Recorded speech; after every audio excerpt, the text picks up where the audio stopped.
Terraria is a game all about exploring different parts of the world. So what happens if we completely take away half of the playable area? Ladies and gentlemen, this is beating Terraria without touching the surface.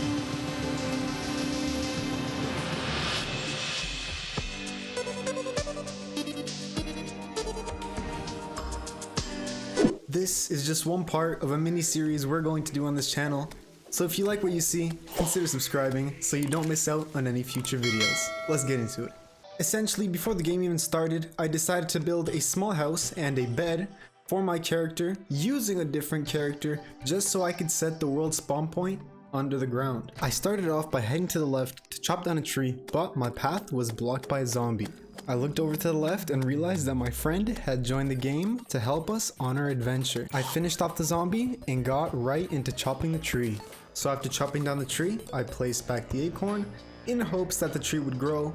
Spoiler alert, it did not grow. And immediately after that, we got completely obliterated by an eater of souls. We quickly respawned and I decided to head to the right and dig straight down in hopes of finding some ore. I did make it down, but I immediately died to some wall creepers, so we have to respawn and rethink our strategy. Luckily, as soon as I respawned, I found a zombie carrying a torch. Now, if a mob is carrying an item in Terraria and you kill it, I'm pretty sure it drops the item, so I'm extremely lucky for that and thankful for that zombie. A fallen star had fallen onto the surface, but I dug my way under and picked it up. I don't count that as cheating, whatever. I got fallen stars. Let's move on. I decided to be brave and delve headfirst into the mine, falling to my death as expected. I jumped headfirst once again, but this time managed to land in some cobweb. I ended up finding a chest, I looted it, battled it out with some wall creepers, and I died. By this time, I decided the right side is enough for me, and I'm gonna head to the left and dig down over there. Essentially, the next few minutes were just spent digging down and collecting ore to upgrade our gear. But as I went further down, I found a minecart track, which is gonna be super helpful. And also, I decided to pick up the lead ore that was right beside it. I hopped on the minecart in hopes of finding something, and I did. I found a very big cave entrance, so I decided to head down. I found another minecart track, but besides that, there was a detonator that I found, and I was completely surrounded by cave bats, so I did the only logical thing. I ended up breaking a pot, which gave me 10 gold, and right beside the gold, there was a little house with a golden chest. I opened the chest, and I got Hermes boots. Hermes boots essentially increase your movement speed. I equipped it and went further down into the cave. I ended up getting trapped by a slime, but then I completely outsmarted it. You know what? Just watch this. What the hell?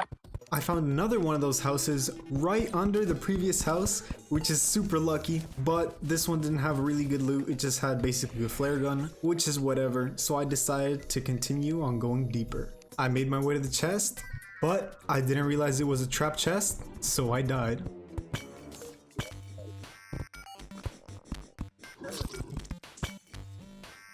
I dug out a small area to the right, placed down a chest, and stored all of my gold coins.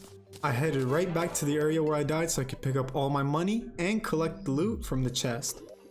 But I ended up dying to a cave bat. A cave bat. Whatever. I made my way back once again, and I noticed that there was a life crystal to my right, as well as a mushroom biome. See, these blue mushroom biomes are pretty infamous for having great loot, so I decided to get to it. Before I could reach the mushroom biome, I got completely overwhelmed by cave bats and I decided to teleport home. Once I was home, I crafted some torches and went back underground. This time I decided to explore the left, and I ended up stumbling upon another mushroom biome. I noticed that there was another chest in the mushroom biome, so I decided to dig my way over there and collect the loot. Frankly, the loot wasn't that good, but it's better than nothing. I also ended up spotting a life crystal, so I picked that up as well. I started making my way back towards the very first mushroom biome we found, and I decided to dig up the houses for the wood because it was very hard to find wood throughout this playthrough, so every single piece of wood really counted. Along with that, a jellyfish had lightened up a previously explored area, and I realized that I completely missed the chest, so I opened the chest and found a cloud in a bottle, which now gives us the ability to double jump.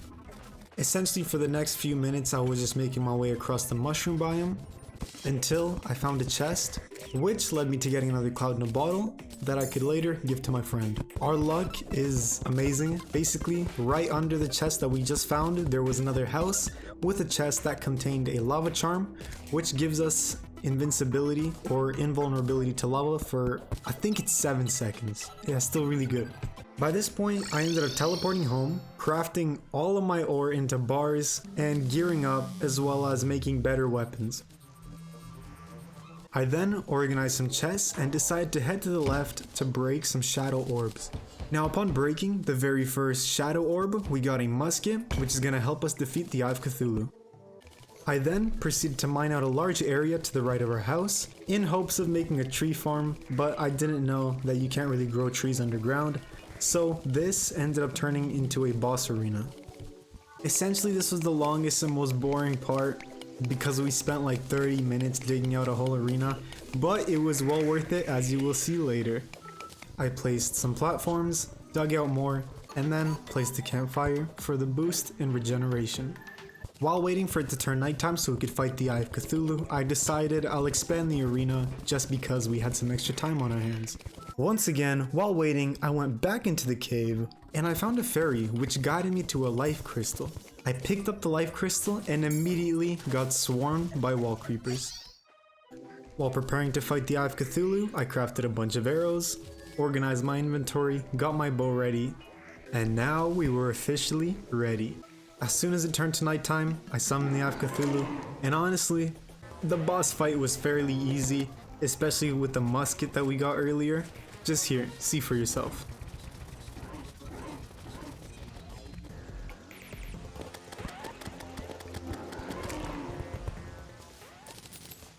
There wasn't enough loot for the both of us and I had 2 summons, so we decided to summon it and kill it again. Milestone 1 reached. After we killed the Eye of Cthulhu, we made our way back to the furnace, crafted some demonite bars, and got better gear. See, I want to craft the Light's Bane because I want to later on make the Knight's Edge, but the rest I'm going to put in the chest so I can get demonite armor later in the game.